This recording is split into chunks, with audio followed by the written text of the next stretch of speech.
지금 동남아시아 각국이 중국산 무기 도입 후 겪고 있는 충격적인 현실이 공개되고 있습니다.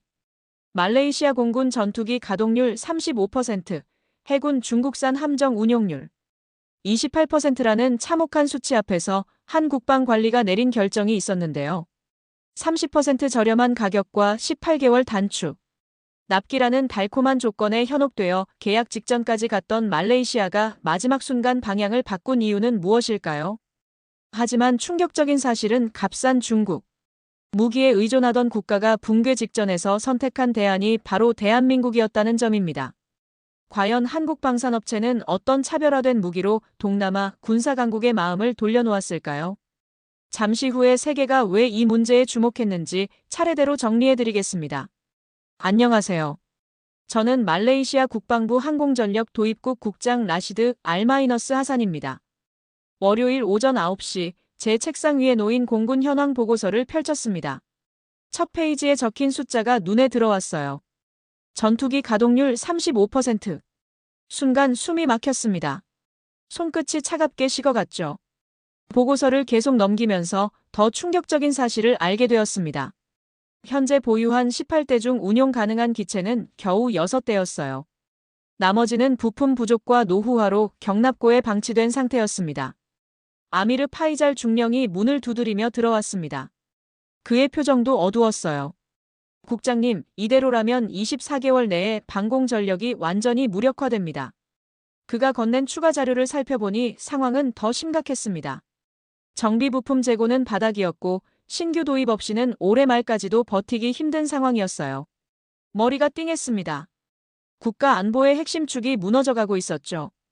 이런 상황에서 적국이 침공한다면? 생각만 해도 등골이 오싹했습니다. 하늘을 지킬 전력이 없다는 건 국가의 주권을 포기하는 것과 같았어요. 시계를 보니 오전 10시였습니다. 국방장관에게 긴급 보고해야 했어요. 하지만 단순한 보고로는 안 되었습니다. 해결책이 필요했죠. 예산 자료를 뒤져보니 차세대 전투기 도입 예산은 확보되어 있었습니다. 문제는 시간이었어요. 24개월 내에 신규 전력을 확보하지 못하면 방공망에 구멍이 뚫릴 테니까요. 창밖을 내다보며 생각했습니다.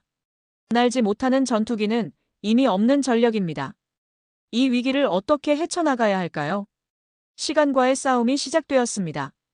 국방장관실에서 나온 지시는 명확했습니다. 최대한 빨리, 최대한 저렴하게 해결하라는 것이었어요. 24개월이라는 시한폭탄 앞에서 선택의 여지는 많지 않았습니다. 제 사무실로 돌아와 각국 방산업체 제안서를 펼쳐놓았어요. 미국 F-16은 기체당 5천만 달러, 유럽 그리펜은 4,500만 달러였습니다. 중국 J-10C는 3천만 달러였죠. 숫자만 봐도 차이가 극명했습니다. 계산기를 두드려가며 총 도입 비용을 산출했어요. 12대 기준으로 미국은 6억 달러, 유럽은 5억 4천만 달러가 필요했습니다. 중국은 3억 6천만 달러였어요. 무려 30%나 저렴했죠. 아미르가 들어와 우려를 표했습니다. 중국 무기의 신뢰성은 검증되지 않았습니다. 하지만 저는 고개를 저었어요. 지금 상황에서 완벽함을 추구할 여유가 있나? 현실적 판단이 필요한 시점이었습니다. 중국 측 제안서를 다시 살펴봤습니다. 납기는 20개월, 정확히 우리 데드라인에 맞춰져 있었어요. 반면 서방 업체들은 3년에서 4년을 요구했습니다. 이건 선택이 아니라 필연이었죠. 예산국에서 온 압박도 만만치 않았습니다. 국방비 절감이 정부 정책입니다. 동일 성능이면 저가를 선택해야죠. 그들의 논리도 틀리지 않았어요. 납세자 돈을 아껴 써야 하니까요. 오후 3시 도입 우선순위를 정리했습니다. 1순위 중국 J-10C, 2순위 미국 F-16, 3순위 유럽 그리펜이었어요. 가격과 납기라는 두 가지 핵심 조건에서 중국이 압도적이었습니다. 중국 업체와 첫 화상회의를 진행했어요. 그들은 자신감에 넘쳤습니다. 말레이시아의 급한 상황을 이해합니다.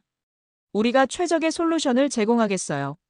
정확히 우리가 듣고 싶던 말이었죠. 회의를 마치고 생각했습니다. 지금은 성능보다 숫자가 먼저입니다. 하늘이 비는 상황을 막는 게 최우선이었어요. 완벽하지 않더라도 일단 전력 공백을 메워야 했습니다. 목요일 오전 아미르가 두꺼운 파일을 들고 제 사무실에 들어왔습니다. 그의 표정이 평소보다 심각했어요. 국장님, 중국 무기 도입국들의 운용 실태를 조사했습니다. 파일을 펼치자 충격적인 내용들이 나왔습니다. 파키스탄 공군의 중국산 JF-17 전투기는 도입 3년 만에 레이더 시스템 오류가 빈발했어요. 미얀마는 중국 함정에서 엔진 균열이 발견되어 1년간 운항을 중단했다고 했습니다. 이건 일회성 문제가 아닙니다. 아미르가 자료를 넘기며 설명했어요. 방글라데시 해군이 도입한 중국 잠수함은 부품 공급 지연으로 6개월째 정비를 기다리고 있었습니다. 약속된 2주일 납기는 허상이었죠. 더 놀라운 건 부품 가격이었습니다. 중국은 초기 판매가는 저렴하게 책정했지만 부품과 정비 비용은 서방 제품보다 비쌌어요. 미끼 상품 전략입니다. 아미르의 지적이 날카로웠습니다. 저는 반박했습니다. 하지만 우리에겐 선택의 여지가 없어요. 20개월 안에 받을 수 있는 건 중국뿐입니다. 아미르는 고개를 저었어요. 싸다는 건 검증이 끝났다는 뜻이 아닙니다.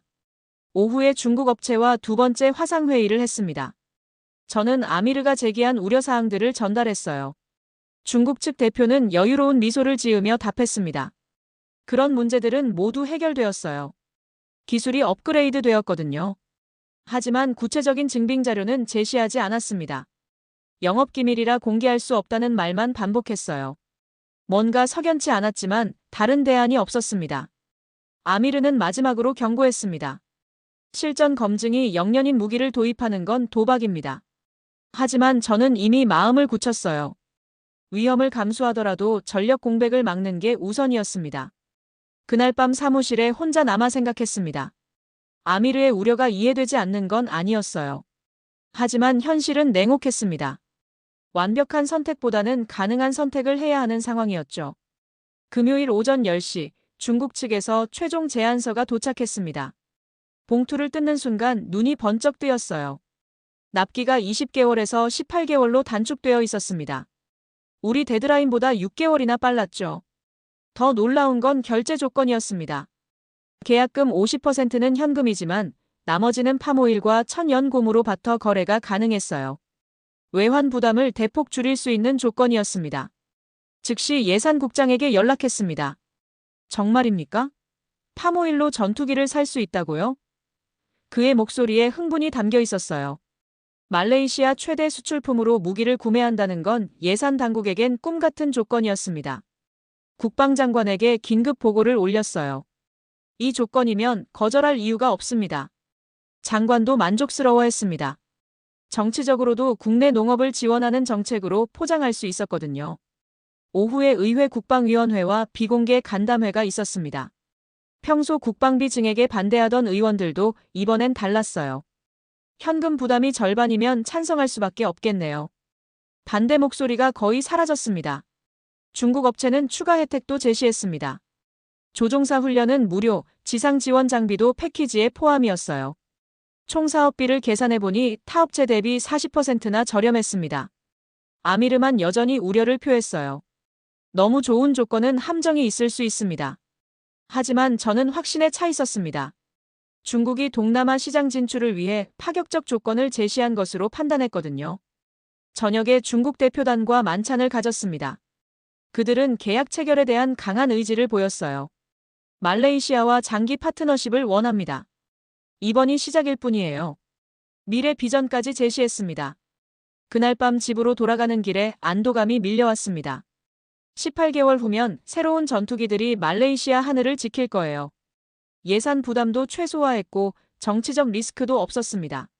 모든 조건이 완벽하게 맞아떨어진 느낌이었죠. 계약 서명을 이틀 앞둔 화요일 아침, 예상치 못한 폭탄이 터졌습니다. 해군 감사팀이 작성한 내부 보고서가 국방부 전체에 회람되었어요. 제목만 봐도 심상치 않았습니다. 중국산 함정 운용 실태 긴급 보고서. 보고서 첫 장을 넘기자 충격적인 숫자가 나왔습니다.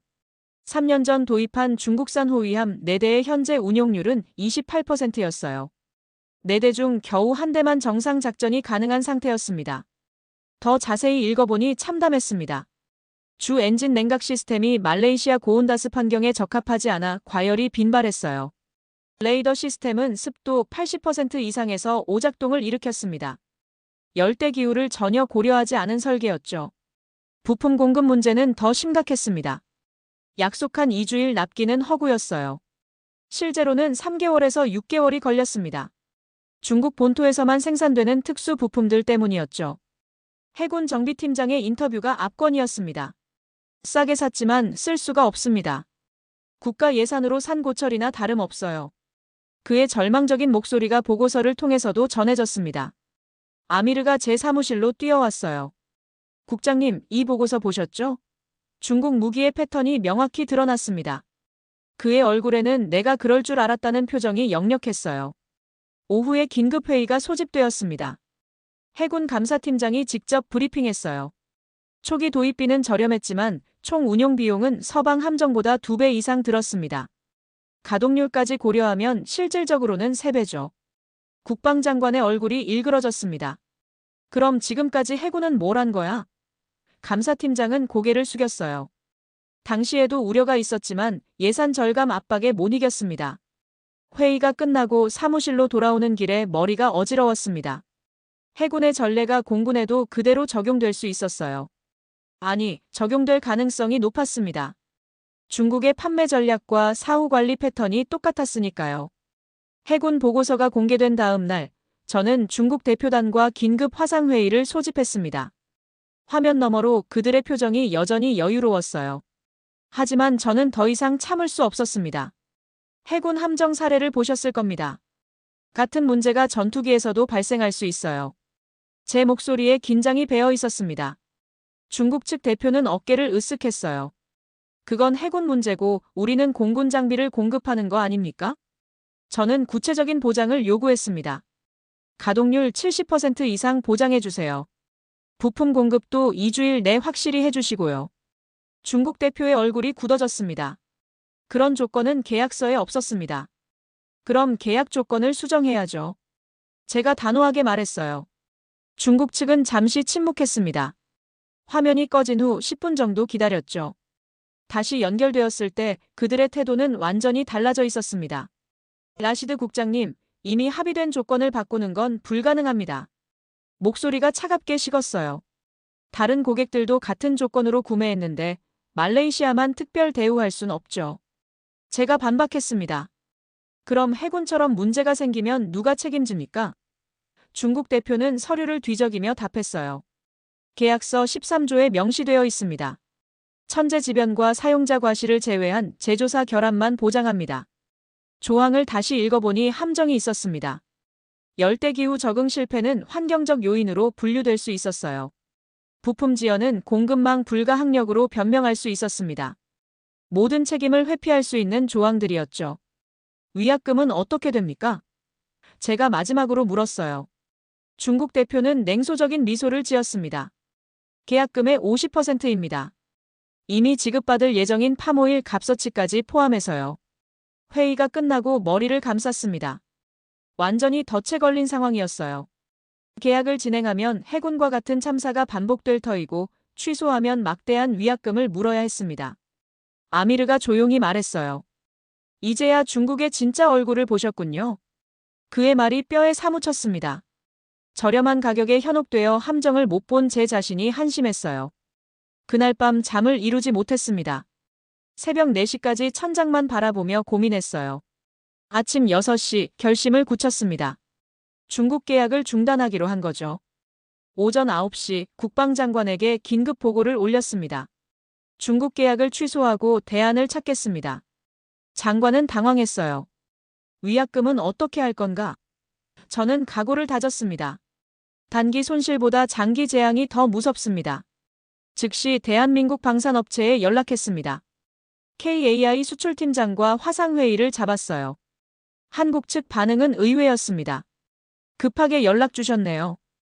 혹시 다른 업체와 진행하던 게 있으신가요? 솔직하게 상황을 설명했습니다. 중국과 계약 직전이었는데 신뢰성 문제로 재검토하게 되었어요. 한국 팀장은 고개를 끄덕였습니다. 이해합니다. 실제 데이터를 보여드리죠. 화면에 나타난 자료가 놀라웠습니다. 필리핀 공군에 납품한 FA-50 전투기의 가동률이 83%였어요. 3년간 운용한 실제 기록이었습니다. 부품 평균 공급 시간은 14일, 최대 30일을 넘지 않았죠. 더 인상적인 건 사후 관리 시스템이었습니다. 문제 발생 시 48시간 내 기술팀이 현지에 파견된다고 했어요. 약속이 아니라 실제 이행한 기록입니다. 팀장이 구체적인 출동 사례까지 보여줬습니다. 폴란드에 납품한 FA-50도 마찬가지였습니다. 유럽의 까다로운 기준을 통과해 가동률 81%를 유지하고 있었어요. 열대기후부터 한랭기후까지 다양한 환경에서 검증을 마쳤습니다. 한국은 약속이 아니라 결과를 보여줬습니다. 제가 중얼거리자 아미르가 미소를 지었어요. 이제야 제대로 된 파트너를 찾으셨네요. 오후에 추가 자료를 받았습니다. 한국 업체는 말레이시아 열대기후에 특화된 개조안까지 준비해왔어요. 습도 대응 코팅, 부식 방지 처리, 열대성 폭우 대비 배수 시스템까지 세세하게 고려했습니다. 가격은 중국보다 높았지만 운용비까지 계산하면 오히려 경제적이었어요. 가동률 차이를 감안하면 실질적인 전력은 한국이 훨씬 우수했습니다. 진짜 가성비는 한국 쪽이었죠. 그날 저녁 팀 전체 회의에서 발표했습니다. 대한민국으로 방향을 전환합니다. 모두가 안도의 한숨을 쉬었어요. 드디어 믿을 수 있는 파트너를 찾은 기분이었습니다. 한 달 후 말레이시아 국방부는 대한민국 FA-50 전투기 도입을 공식 결정했습니다. 의회 비준도 순조롭게 통과되었어요. 해군 함정 사례 덕분에 오히려 신중한 선택이라는 평가를 받았습니다. 계약 조인식 날 한국 대표단과 악수를 나누며 안도감이 밀려왔습니다. 이번에는 제대로 된 계약이었어요. 가동률 보장, 부품 공급 일정, 기술 지원까지 모든 조건이 명문화되어 있었습니다. 첫 번째 기체가 도착한 건 19개월 후였습니다. 한국이 약속한 납기보다 한 달 빨랐어요. 조종사들의 반응도 긍정적이었습니다. 조종감이 우수하고 계기판도 직관적이라는 평가였죠. 진짜 시험은 운용이 시작된 후였습니다. 첫 한 달간 가동률을 체크했어요. 결과는 82%였습니다. 한국이 제시했던 데이터와 거의 일치했죠. 말로만 하는 약속이 아니라 정말 실현 가능한 수치였던 겁니다. 부품 공급도 약속대로였습니다. 정기 교체 부품은 12일 만에 도착했어요. 급작스러운 고장 시에도 48시간 내에 한국 기술팀이 파견되었습니다. 중국과는 완전히 다른 차원의 서비스였죠. 6개월이 지나자 더욱 놀라운 일이 일어났습니다. 조종사들이 기체에 완전히 적응하면서 가동률이 85%까지 올랐어요. 학습 효과까지 고려한 한국의 설계 철학이 빛을 발한 순간이었습니다. 아미르가 최종 보고서를 들고 왔습니다. 국장님, 전력 정상화가 완료되었습니다. 그의 얼굴에 만족스러운 미소가 떠올랐어요. 우리가 추구했던 목표를 드디어 달성한 거죠. 다른 동남아 국가들에서도 문의가 들어오기 시작했습니다. 말레이시아는 어떻게 그렇게 높은 가동률을 달성했나요? 우리의 선택이 지역 전체의 벤치마크가 되고 있었어요. 그날 저녁팀 회식 자리에서 모두에게 말했습니다. 가성비의 시대는 끝났습니다. 이제는 신뢰의 시대입니다. 값싼 것과 가치 있는 것의 차이를 뼈저리게 깨달은 경험이었어요. 창밖으로 한국산 전투기가 훈련 비행하는 모습이 보였습니다. 말레이시아의 하늘을 지키는 든든한 파수꾼들이었죠. 이제야 진정한 방공 전력을 갖춘 기분이었습니다. 세계가 한국을 어떻게 보고 있는지 계속해서 전해드리겠습니다. 구독해 두시면 중요한 장면들을 놓치지 않으실 수 있습니다.